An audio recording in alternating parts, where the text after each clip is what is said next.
Sejak kapan Bang Sams dan Ernest aktif menjadi advokat? Kalau aktif, kalau tidak salah 2016 ya, aktif menjadi advokat. Sebelum dilantik tentu banyak proses yang dilewatin.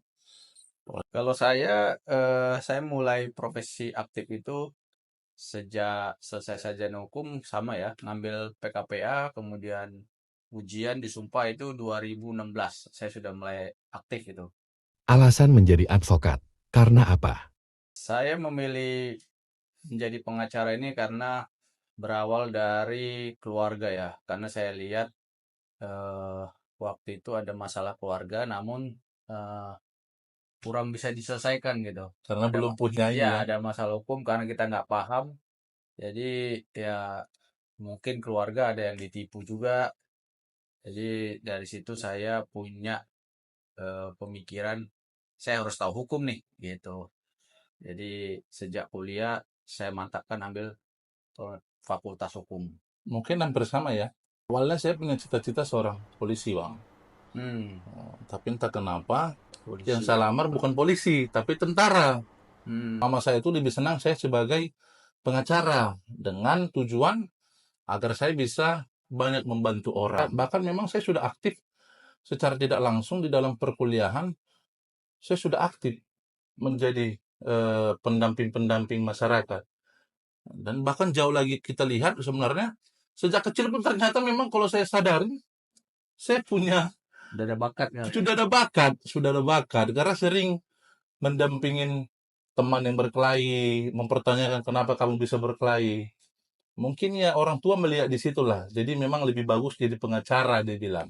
Ya. Dengan tujuan yang mulia tadi. Apakah penegakan hukum di Indonesia sudah sesuai ketentuan undang-undang dan keadilan?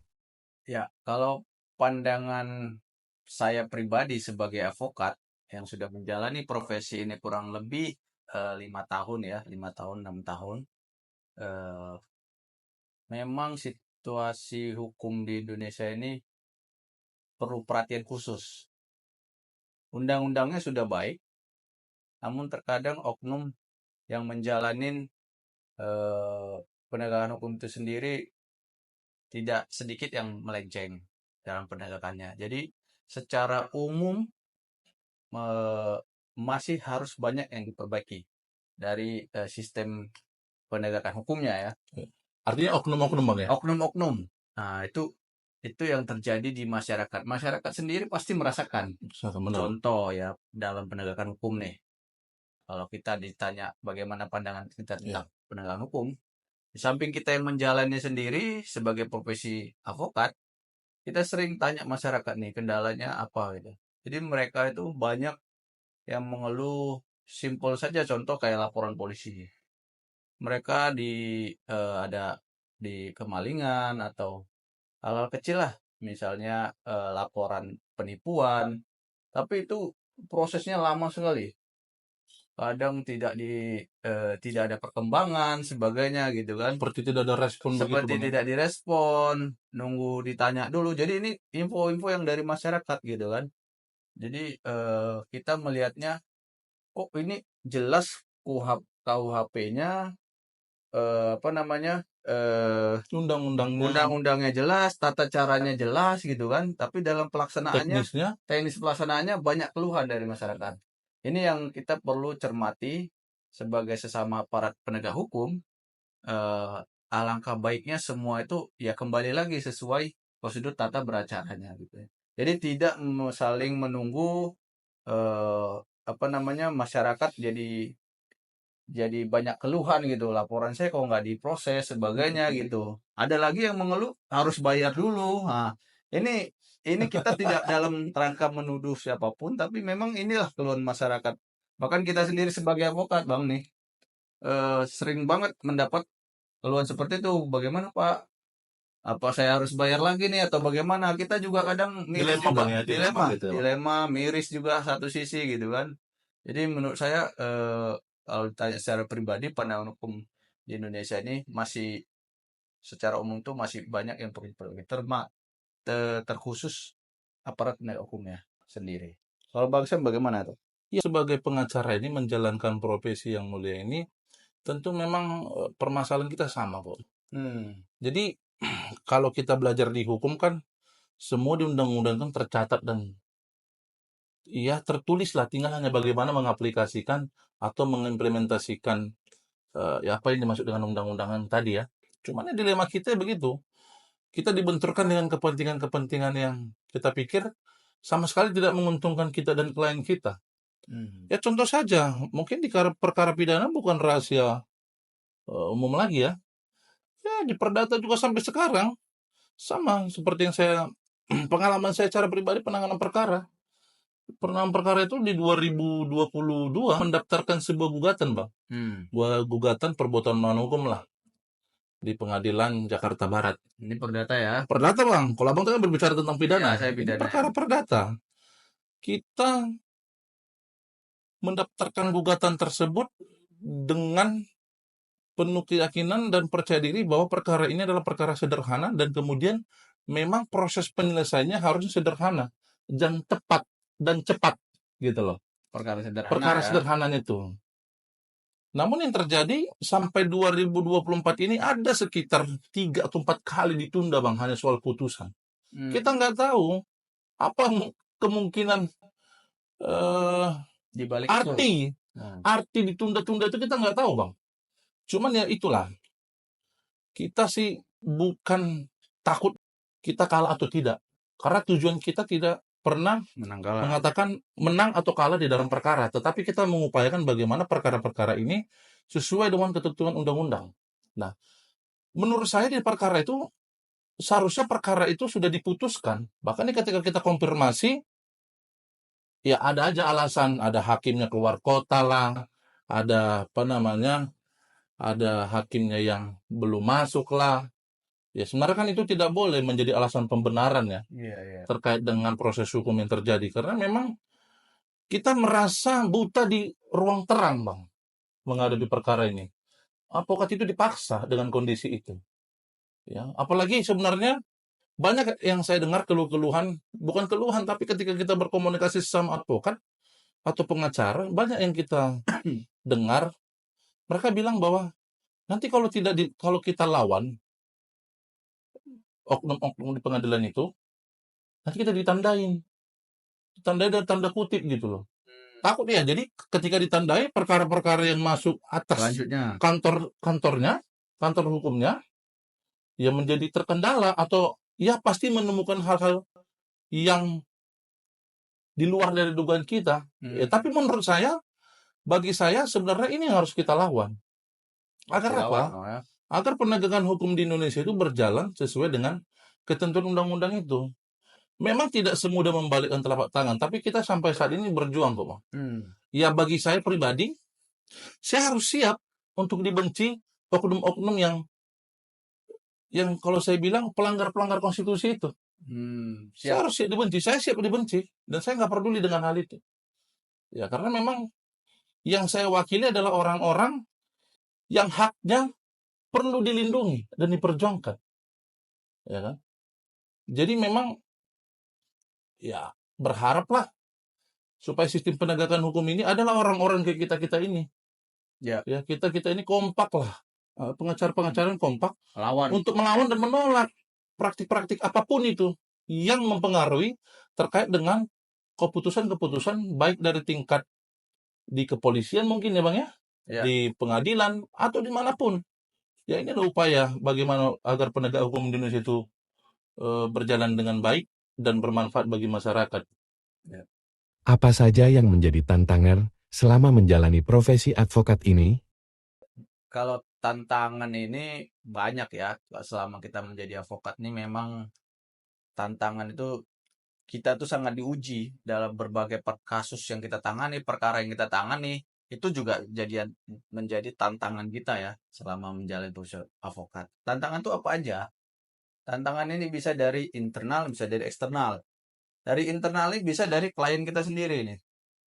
Ketika kita menangani satu kasus, Bang, yang dijelaskan oleh klien gitu kan, ada hal-hal yang mungkin tidak utuh disampaikan gitu kan, sehingga ketika kita di teknis di lapangan ternyata ada informasi yang miss, sehingga metode penyelesaian hukumnya bisa berbeda nih. Yang tadinya harusnya pidana, ternyata perdata karena ada informasi yang tidak lengkap gitu. Itu juga menjadi tantangan kita. Makanya sebelum kita mengambil satu perkara atau kasus, memang harus jelas dulu, clear dulu informasi yang didapat dari klien ini adalah utuh dan benar sesuai fakta. Maka kita bisa membuatkan legal opini dan menjalaninya sesuai legal opini yang kita buat sehingga dia terarah dan kita bisa terukur lah ya. terukur dalam melakukan tindakan hukum, kurang lebih seperti itu. Nah, kalau di eksternal ini tantangannya justru lebih banyak karena dari berbagai pihak. Contoh kita menangani kasus pidana, itu kan pasti koordinasinya dengan kepolisian, kejaksaan. Itu kan pidana seperti itu ya. Nah, apa yang menjadi tantangan itu adalah ketika kita ketemu oknum nih Bang, saya sebutin oknum yang orientasinya itu keuntungan. Jadi tidak melihat utuh perkara ini, tapi melihat apa benefit yang bisa saya dapat, gitu kan. Sehingga kita dalam berupaya hukum ini jadi seperti mau deal-dealan gitu. Saya paling nggak, kita sebagai avokat nih kadang miris juga gitu kan kalau suatu perkara kita tangani tapi ditarik dalam deal-dealan gitu. Jadi nggak melihat substansi hukum lagi gitu kan. Makanya itu yang kayak tadi Bang Sam bilang perlu kita lawan, kita luruskan lah kurang lebih seperti itu. Di kejaksaan juga sama gitu kan. Ada oknum yang baik, ada Bang, banyak juga gitu kan. Ya mereka juga patuh aturan gitu kan. Jadi hal-hal ini yang mungkin menjadi tantangan dalam penegakan hukum, khususnya kita sebagai profesi advokat menghadapi oknum-oknum, kurang lebih seperti itu Bang Sen. Iya. Bicara tentang tantangan, tentu memang ya dimulai dari diri sendiri ya. Sebenarnya kan pengacara itu dia sudah paham terkait dengan perkara ini mau diapain. Perkara ini punya potensi nggak? Jadi kebanyakan memang menjauhkan hati nuraninya Bang. Hanya lebih mementingkan terkait dengan ya tanda kutip lah, diterima saja dulu. Oh gitu. Persoalan menang kalah dan sebagainya itu nanti. Memang benar kita tidak menjanjikan menang atau kalah dalam sebuah perkara. Tapi sebenarnya kalau saya secara pribadi, ketika memang perkara ini tidak kredibel, artinya tidak kredibel begini. Kalau dia bersalah, dia harus mengakuin dia bersalah. Karena kita tidak bisa dibeli dengan apapun untuk memenangkan dia. Ya masa membunuh, dia sudah benar-benar membunuh lalu kita perjuangkan agar dia tidak membunuh, tidak. Itu salah pemahamannya. Tetapi kita harus memperjuangkannya bahwa dia membunuh dalam hal keadaan apa. Supaya kita harus bisa mengetahui secara kronologis apa alasan-alasan dia melakukan pembunuhan tersebut. Karena kan ada poin A, B, C, dan D. Nah, lalu penjelasan tersebut akan kita sinkronisasikan sebenarnya kepada undang-undang. Tetapi kebanyakan oknum-oknum pengacara tidak melihat ini secara utuh. Ya ketika ada orang memang dalam kesulitan, ya tidak tidak menutup kemungkinan dia mengambil kesempatan yang saya bilang tidak menguntungkan bagi orang mencari keadilan. Makanya kenapa hari ini orang skeptis terkait dengan penegakan hukum? Ya karena mereka merasa bahwa tidak terwakili hak-haknya. Gitu loh. Jadi sebenarnya yang harus dilakukan adalah tantangan terbesar, marilah para advokat ini kita pelajari bersama.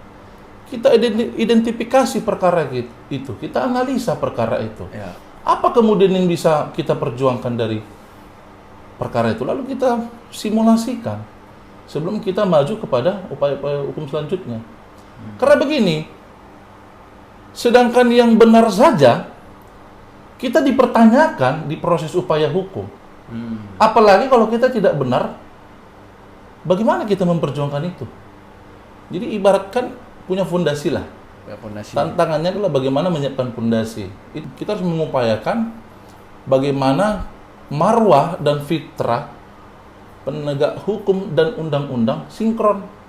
Jangan kemudian lebih berat hukumannya mencuri kayu 1 batang dibanding menggelapkan uang ratusan M. Itu kan sudah berketimpangan lah ya. Sudah tidak menguntungkan bagi pencari keadilan gitu. Itu sih. Penegakan hukum tajam ke bawah dan tumpul ke atas. Benarkah ada keberpihakan? Menurut hemat saya secara pribadi yang sebagai advokat, sebenarnya hukum itu adalah netral, Bang. Hukum itu memang dia sudah ada aturan mainnya semua. Jadi kalau hukum itu berpihak, sebenarnya tidak. Iyalah. Tapi hukum itu bisa dibengkokkan. Benar. Apa yang bisa membengkokkan? Itu tadi, kekuasaan dan uang. Nah, kenapa kekuasaan dan uang ini bisa membengkokkan hukum yang begitu lurus, yang netral tadi, yang tidak memihak? Kenapa bisa dibengkokkan ataupun dibuat macam-macam oleh kekuasaan dan uang ini? Balik lagi, Bang. Memang ini adalah oknum di dalam penegakan hukum itu sendiri. Karena mereka melihat keuntungan pribadi, mereka bisa korupsi dari dana tersebut, mereka bisa dapat suap, sehingga penegakan hukumnya jadi memihak. Ini yang mungkin dirasakan oleh masyarakat juga, pencari keadilan juga di masyarakat. Melihat ketika dia ketemu lawan, misalnya terjadi masalah, ketemu lawan yang punya mungkin pengusaha atau punya uang gitu kan, dia langsung, aduh, bagaimana nih saya? Down ya Bang ya. Masa down gitu kan. Nah, sementara kita waktu menganalisis perkaranya, ini kamu nggak salah nih, kamu benar nih gitu kan.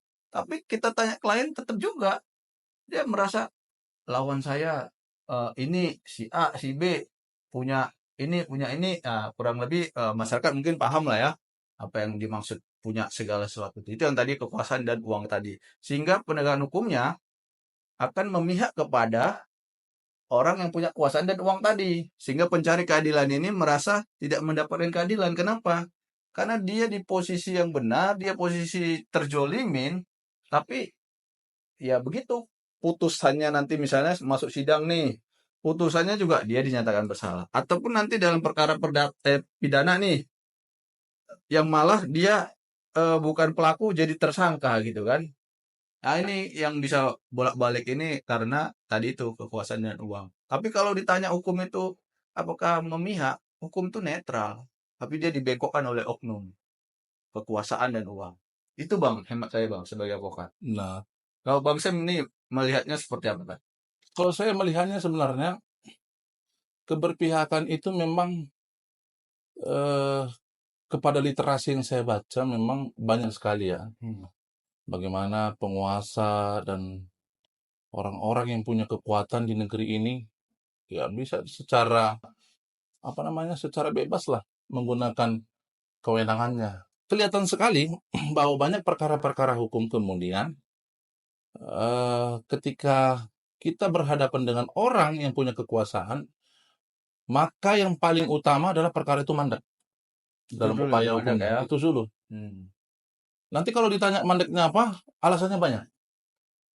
Para oknum ini banyak sekali alasannya. Ya seakan-akan memang dugaan-dugaan kita benar bahwa ada upaya-upaya untuk melindungi. Apakah itu mungkin disengaja atau tidak? Ya kita juga biarlah masyarakat yang menilai.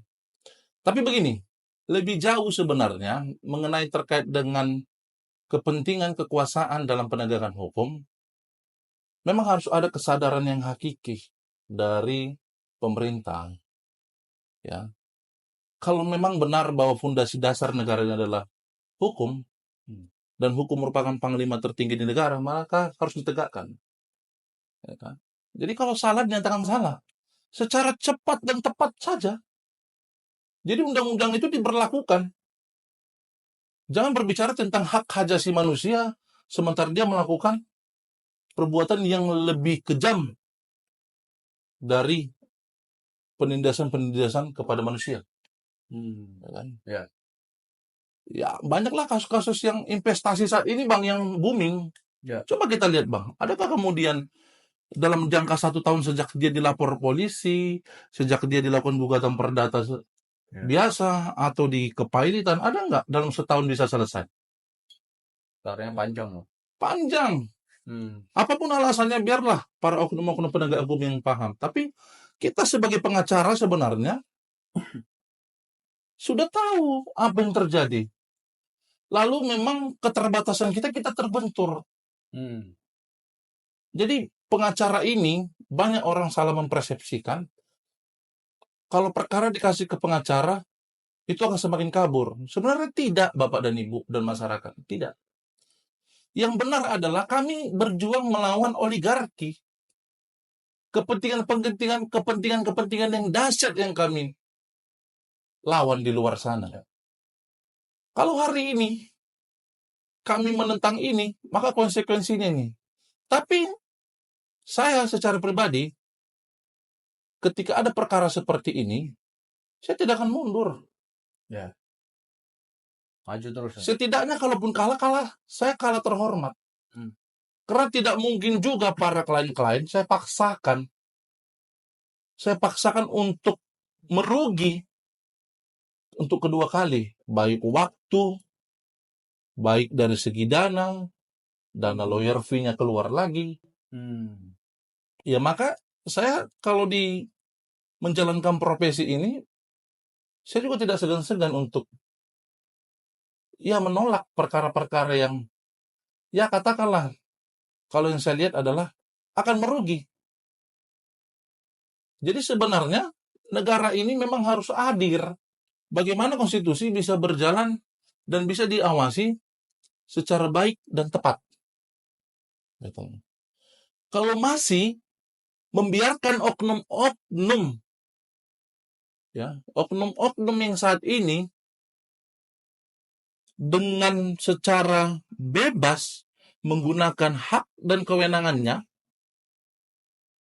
maka yakinlah sampai kapanpun penegakan hukum itu atau pengacara itu pasti akan selalu berbenturan dengan hal-hal yang bersifat kekuasaan. Tetapi memang itu bukan menjadi hal pembenar. Ya. Kemudian itu bukan menjadi hal pembenar bahwa kita tidak bisa melawan hal itu. Kembali lagi, terkadang kita sudah gasnya, tapi kemudian di kliennya sendiri karena mungkin merasa tertekan dari pihak-pihak tertentu, mundur.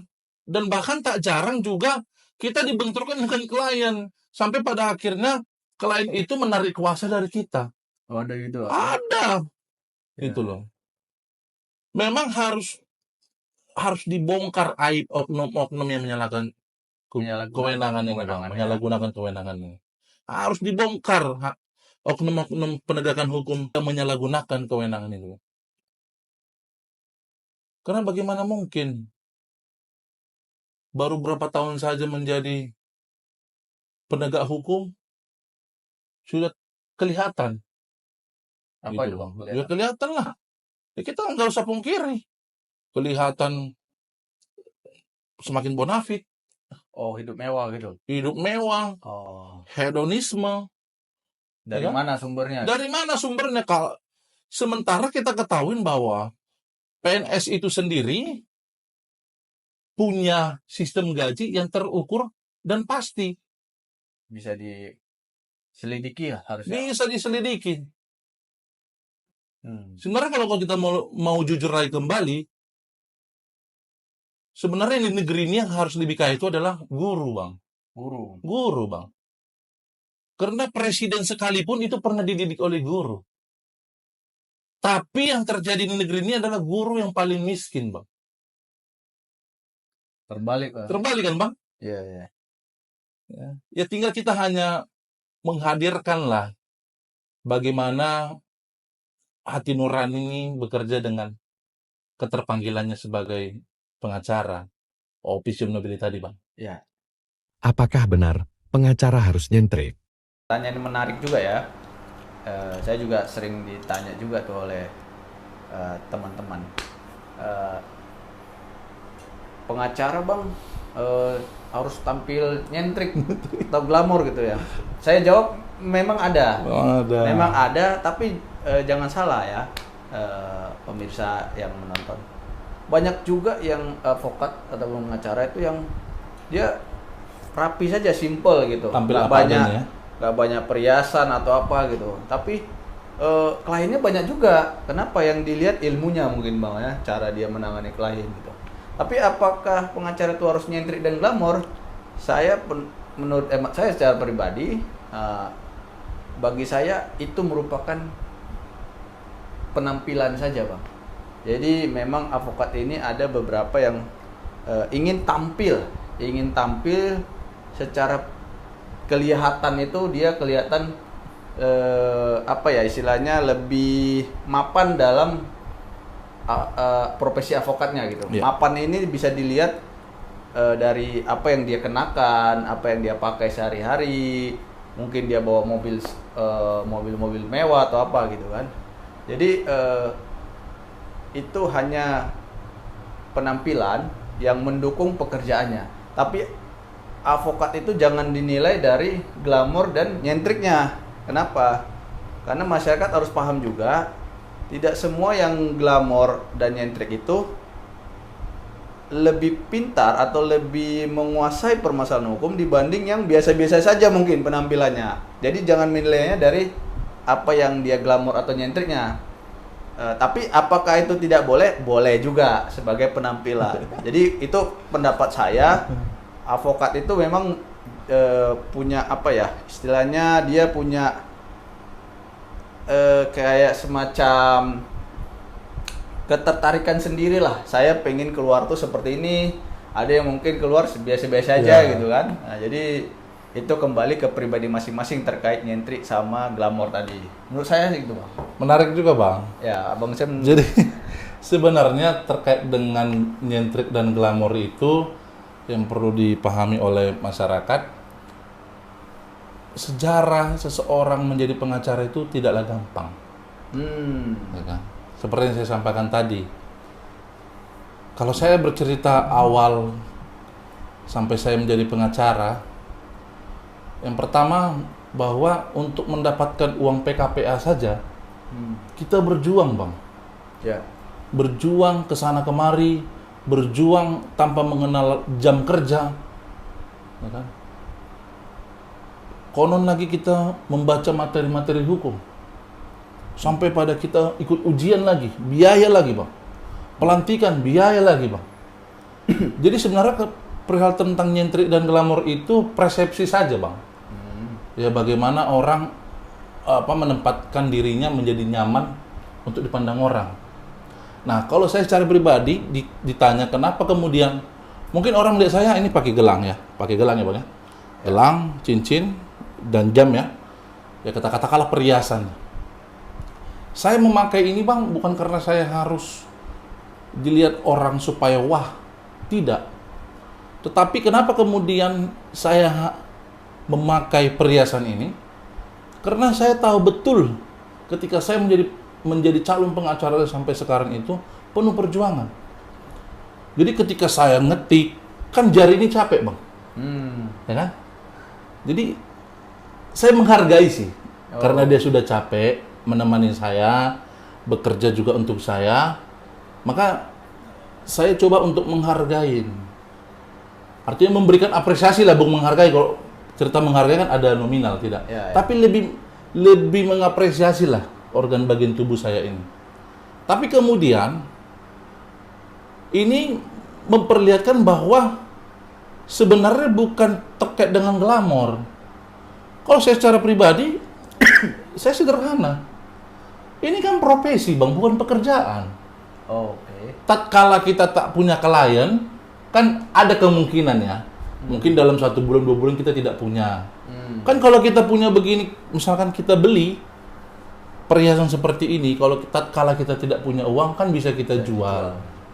Jadi kan ibaratkan bermanfaat lah bagi kesempatan di masa depan. Investasi juga. Investasi, ya? Itulah bahasa bakunya adalah investasi. Jadi sebenarnya terkait dengan glamor itu tidak menjadi masalah. Yang menjadi masalah adalah ketika hal-hal glamor ini diproduksi dari hal-hal yang nggak benar. Baru itu menjadi masalah. Dan biasanya ketika, ya saya tidak bilang bahwa pengacara itu semua jahat, tapi setidaknya memang tidak dipungkiri ada oknum-oknum juga yang mengatasnamakan pengacara lalu membodoh-bodohi klien. Ada juga. Tetapi yang mau saya sampaikan, glamor dan nyentrik itu adalah persepsi. Ya, bagaimana menempatkan dirinya menjadi nyaman, ya, karena apapun yang didapatkan hari ini pasti dia berjuang dari hari kemarin. Ya. Mungkin, tapi juga glamor ini tidak mendiskreditkan terkait dengan integritas, ya. Itu berkesesuaian saja. Artinya berkelanjutan lah. Ketika kamu ingin mau glamor, tentu kamu harus berjuang dong. Ya, bagaimana integritasmu sebagai pengacara dalam proses mendampingi klien, memenangkan perkara menjadi kenyataan. Ya ibaratkan apa yang tercatat di dalam kitab lah, Bang. Bagian motivasi juga berarti ya? Iya. Jika kamu kerja, maka kamu makan. Itu saja. Selain menangani kasus besar, adakah pengalaman menangani kasus pro bono? Ya, pertanyaannya apakah kita pernah menangani kasus yang tidak dibayar gitu kan? Karena selama ini kita mungkin persepsi umum avokat-avokat tuh hanya menangani Kasus yang dibayar. ya. Walaupun tahu sebagian besar juga menangani kasus yang pro bono istilahnya. Kalau masyarakat umum tahu itu pro bono tuh atau pro deo itu tanpa biaya ya.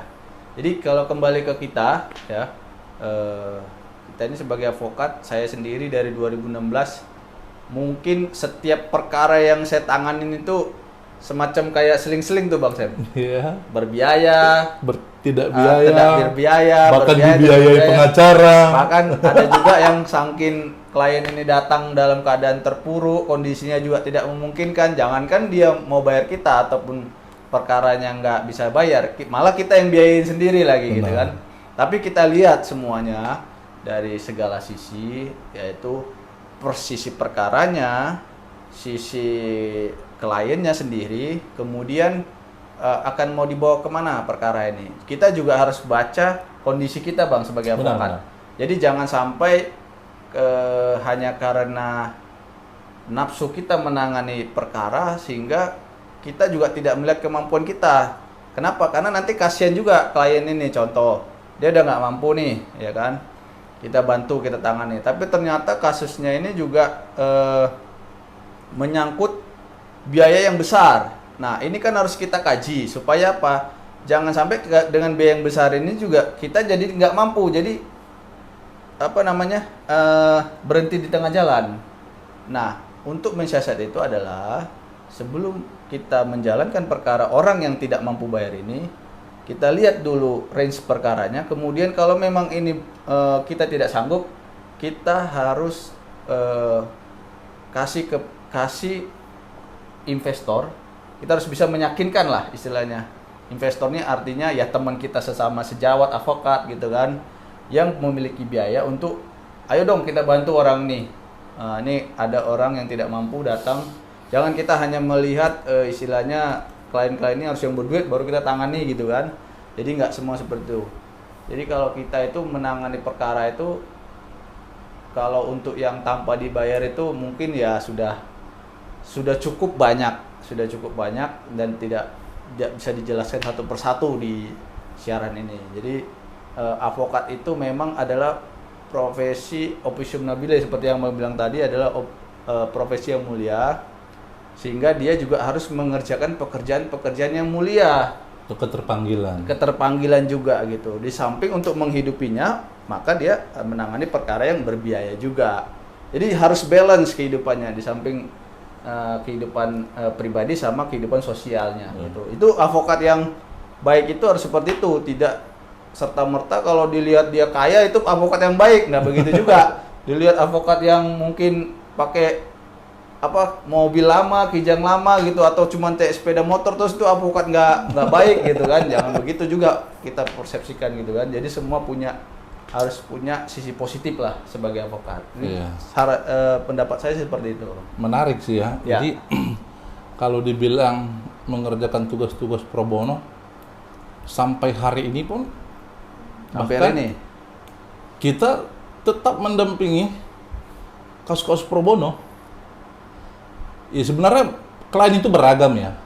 Ada kemudian yang siap secara finansial, ada yang perkara besar cuman dia nggak punya finansial dan membutuhkan investor, dan bahkan ada yang sama sekali finansialnya memang tidak siap sama sekali, tapi perkaranya sangat mendera bagi dia. Secara undang-undang sebenarnya sudah diatur bahwa advokat itu atau pengacara itu tidak bisa membeda-bedakan golongan, ras, atau siapapun yang datang untuk meminta bantuan secara hukum. Ya kita harus mendedikasikan diri kita, itulah tugasnya profesi pengacara tadi. Sebagai profesi yang mulia, tentu harus berani memuliakan diri. Ya kan? Memuliakan diri dengan pekerjaan-pekerjaan yang tidak harus dibayar. Memang tidak semua juga yang harus dipresentasikan dengan secara finansial, materi. Ya, memang itu tadi berkesesuaian dengan hal nyentrik tadi pengacara. Jadi banyak orang mengatakan bahwa nyentriknya pengacara, glamornya pengacara, bahwa tidak ada pengacara yang kemudian bisa membantu orang-orang miskin. Jadi hampir semualah pengacara kalau saya bilang ya. Apalagi di zaman-zaman kita mungkin Bang ya. Zaman-zaman kita itu kan memang terasa sekali bagaimana bahwa kita baru dilantik, emosional untuk mendampingi orang itu, kita tidak perlu tanya dia mau bayar berapa, benar kan? Idealis ya. Idealis kita. Karena yang kita capai adalah bagaimana 6 perkara pidana, 6 perkara perdata yang harus kita tangani. Ya, ada kalanya juga ketika kita magang di kantor law firm, kita diperhadapkan dengan kasus-kasus yang nggak dibayar. Dan bahkan ketika kita magang, kita nggak dibayar. Ya, malah uang kita yang kita pergunakan untuk biaya-biaya magang kita selama 2 tahun. Ya kalau ada pun dikasih oleh senior-senior atau bos-bos di kantor, ya saya pikir kita harus hanya menyukurin apa yang kita dapat hari itu.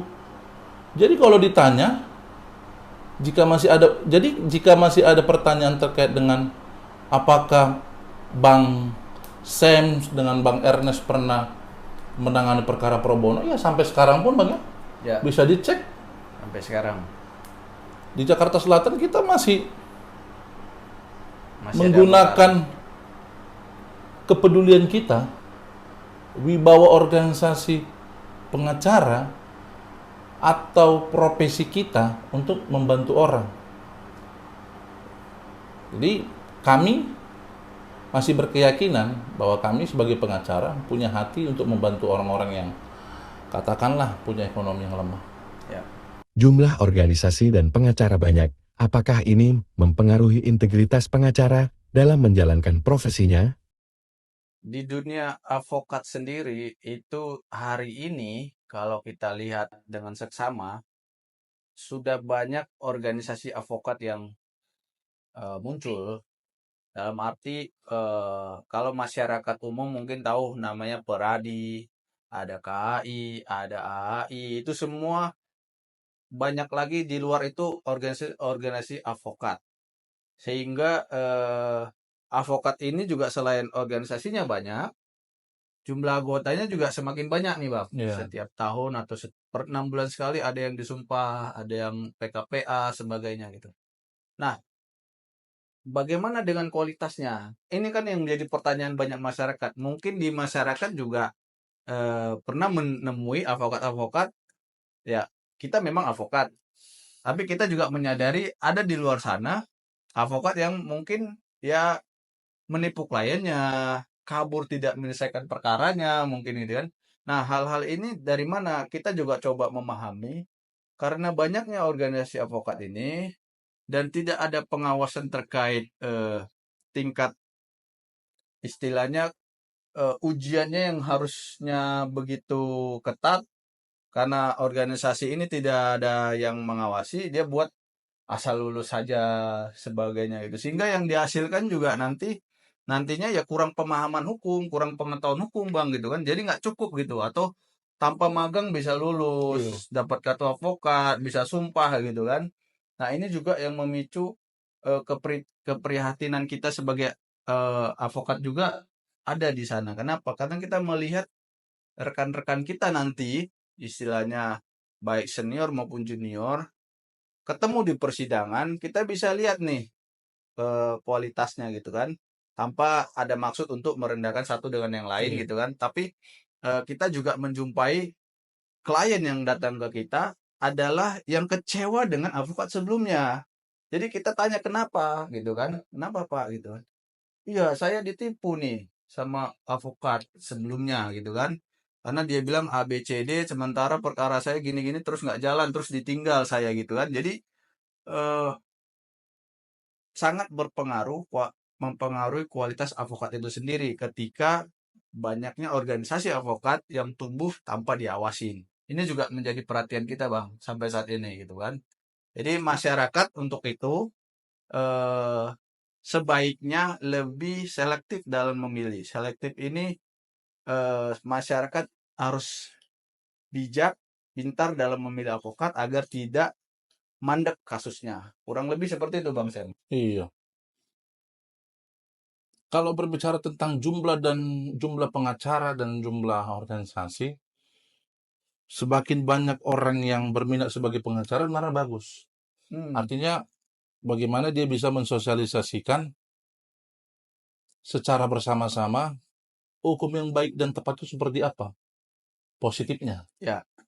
Tapi kemudian, jika pengacara yang hari ini dilahirkan dengan seleksi yang tidak berkualitas, tentu itu akan mempengaruhi kredibilitas pengacara-pengacara yang punyai hati nurani dalam membela kliennya. Makanya kan, seperti yang saya sampaikan tadi, perjuangan saya sebagai pengacara atau abang juga sama. Ya. Kita dimulai dari hal yang mendasar. Ada tingkatan-tingkatannya, ya kan? Step by step. Tapi memang dengan berkembangnya zaman, dengan banyaknya organisasi, ini yang tidak memberikan angin positif. Kenapa saya bilang angin positif? Nah,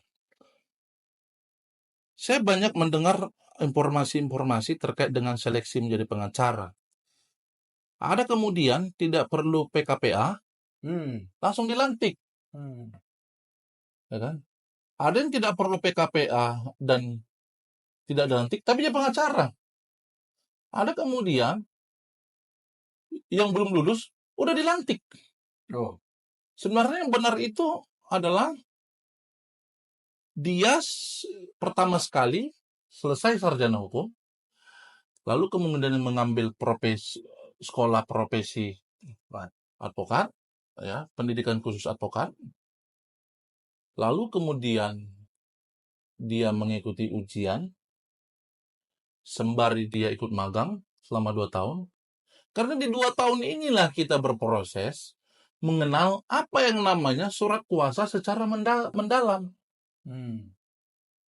Kalau ada hari ini advokat atau pengacara yang dia sudah memakai lisensi pengacara, dilantik oleh organisasi dan pengadilan tinggi, dan tidak bisa membuat surat kuasa, nah inilah yang saya katakan, mohon maaf, tidak menyinggung siapa-siapa, inilah yang dikatakan adalah advokat abal-abal.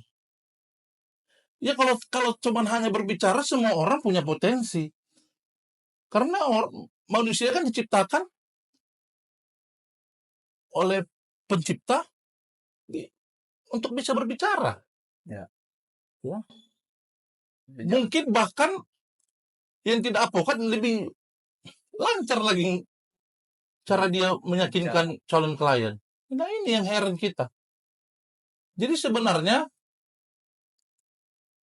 yang mau saya katakan adalah dengan jumlah pengacara yang banyak dan organisasi yang banyak, inilah impian yang harus kemudian dikembalikan kembali kepada terahnya.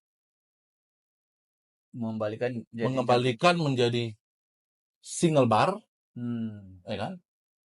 Yang kedua, menyeleksi secara ketat calon-calon penegak hukum.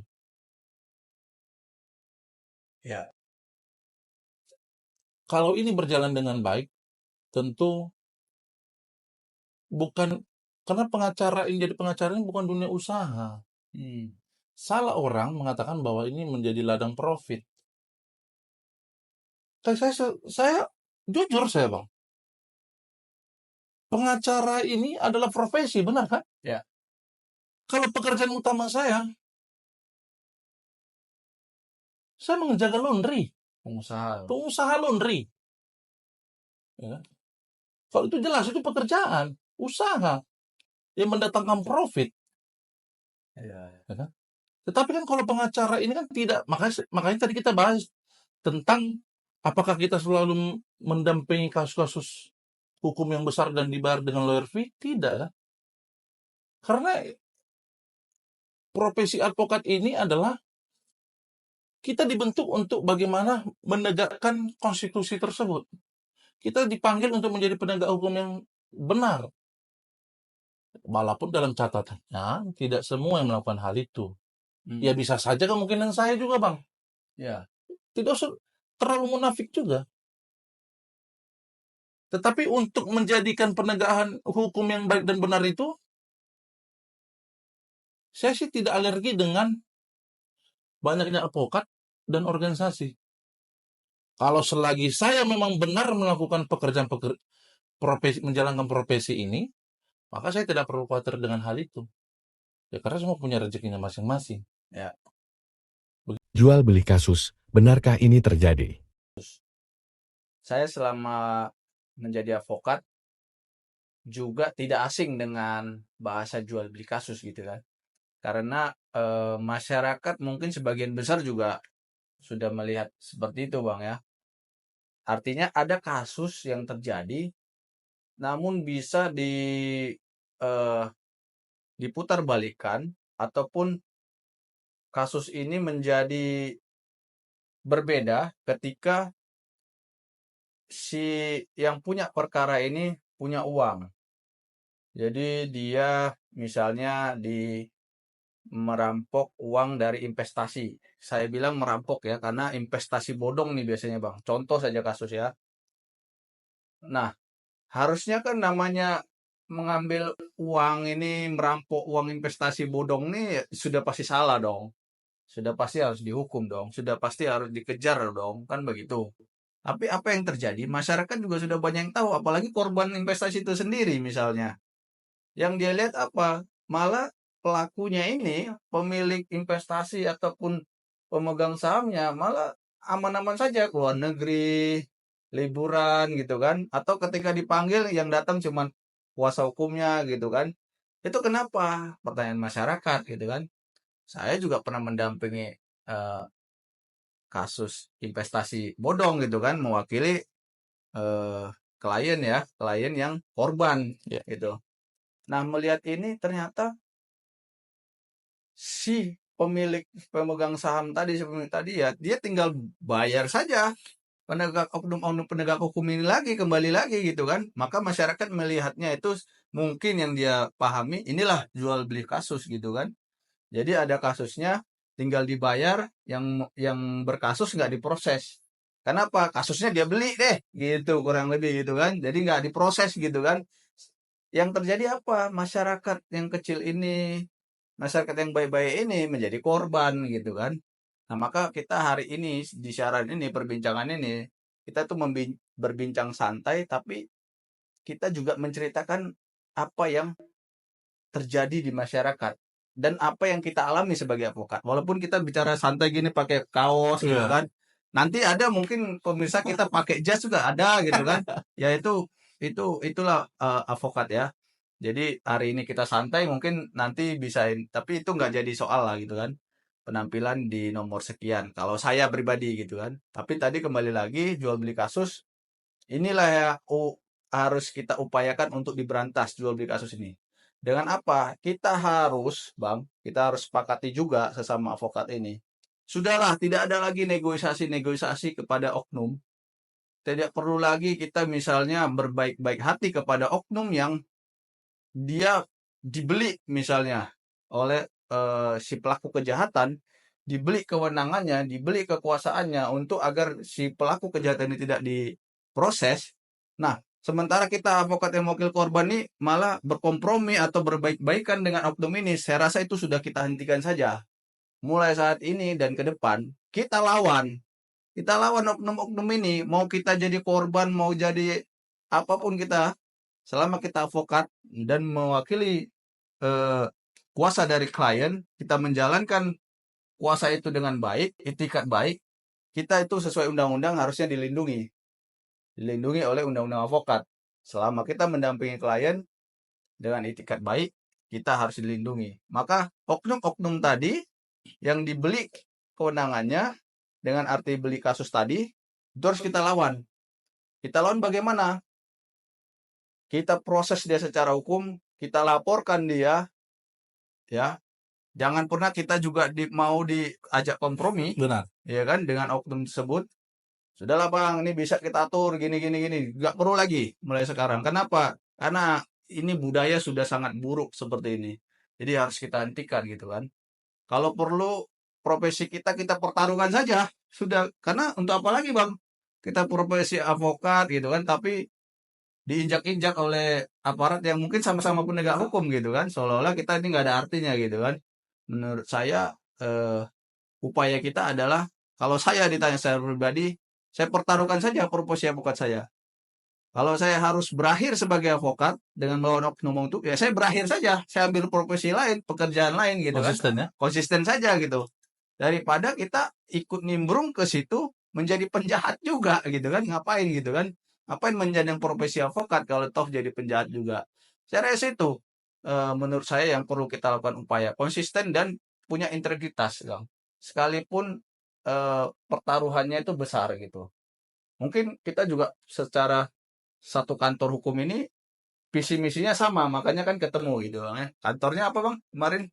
Nawasena. Hari ini kita punya kantor Nawasena Bang, Nawasena, ya, sudah Bang. terbentuk gitu. Jadi pemirsa nanti mungkin akan lebih banyak melihat channel-channel Nawasena ke depan. Nawasena and Partners. Oke. Oke, gimana Bang Sam? Jadi kalau bisa dilihat dari perjalanan saya dengan rekan saya Ernest, kita itu punya kegelisahan sama kok. Kegelisahan sama bagaimana melawan ketidakpastian hukum ini. Bagaimana kita melawan oknum-oknum yang dengan secara sengaja menyeludupkan hukum. Ya. Maka dengan pergumulan kita, kami duduk bersama, kami mencurahkan semua pikiran kami masing-masing, sehingga terbentuklah kantor Nawasena and the Partner, Bang. Kenapa kemudian kami mendirikan ini? Karena kami punya kerinduan. Kami mau berjuang, kami mau melakukan hal-hal yang bisa menjadi bagian daripada penegakan hukum yang benar. Nah, terkait dengan jual beli kasus, nah itu yang sebenarnya sudah bukan rahasia umum. Ya. Terkait dengan jual beli kasus itu bukan rahasia umum. Ya. Lalu kemudian memang yang menjadi penyakit dan harus diselesaikan pekerjaan ini adalah harus hadir orang-orang yang berani. Ya. Jadi sekalipun sebenarnya tertanggalkan advokat kami hanya karena kami melawan oknum, ya itu ibaratkan perjuangan yang bagian dari perjuangan hakiki. Ya. Ya kan? Kalau dibilang ada mati martir, ya itulah kemudian upaya yang kami lakukan gitu loh. Walaupun orang melihat mungkin, mana mungkin. Ya, kalian bisa lihat track record kami lah sebagai pengacara. Kami selama ini berjuang untuk melawan oknum-oknum itu. Tidak juga kami disenangi oleh oknum-oknum.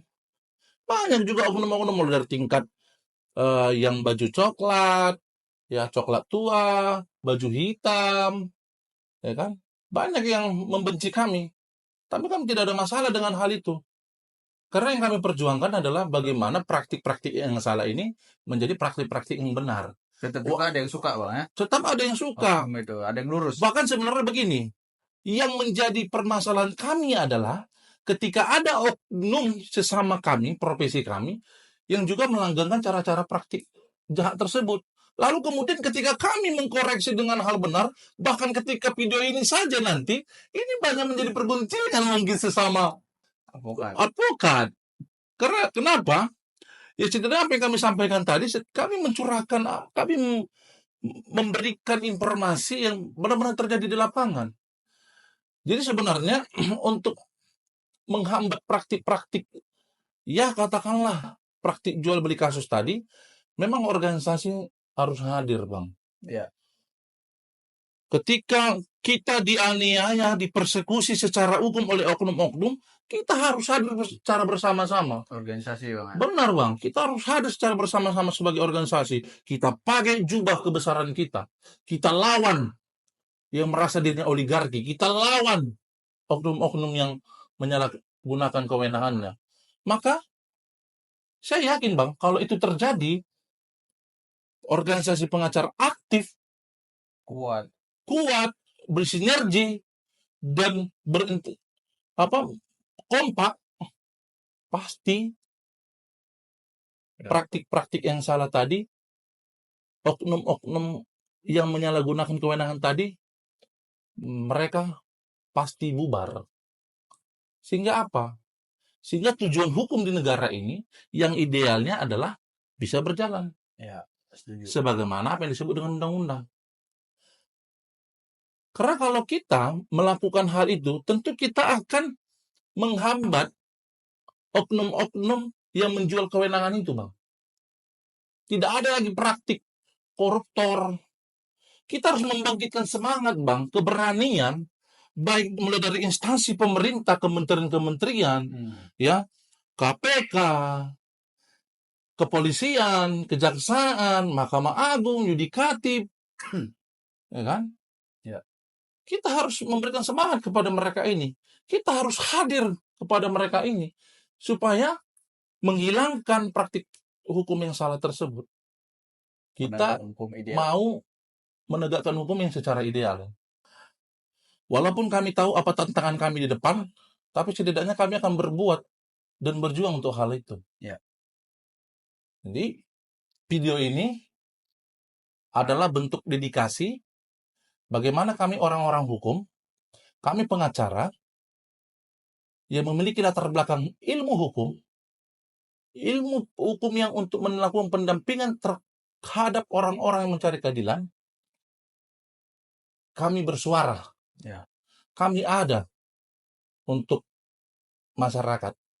Kami juga berpraktek hukum akan mencoba untuk mensinergiskan daya upaya kami bagaimana undang-undang dengan penegakan hukum berjalan sesuai dengan simbiosis mutualisme.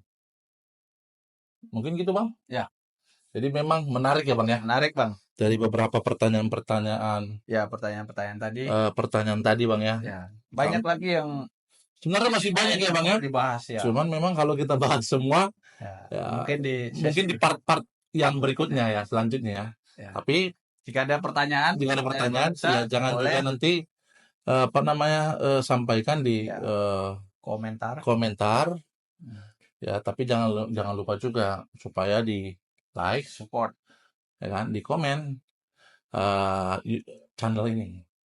Karena ketika channel ini punya motivasi, maka kami bersemangat untuk melakukan edukasi selanjutnya. Mudah-mudahan memberi pencerahan juga buat pencari-pencari keadilan di luar sana yang masih berjuang sampai saat ini. Saya Bang Sam, saya Ernest. kita mengucapkan terima kasih.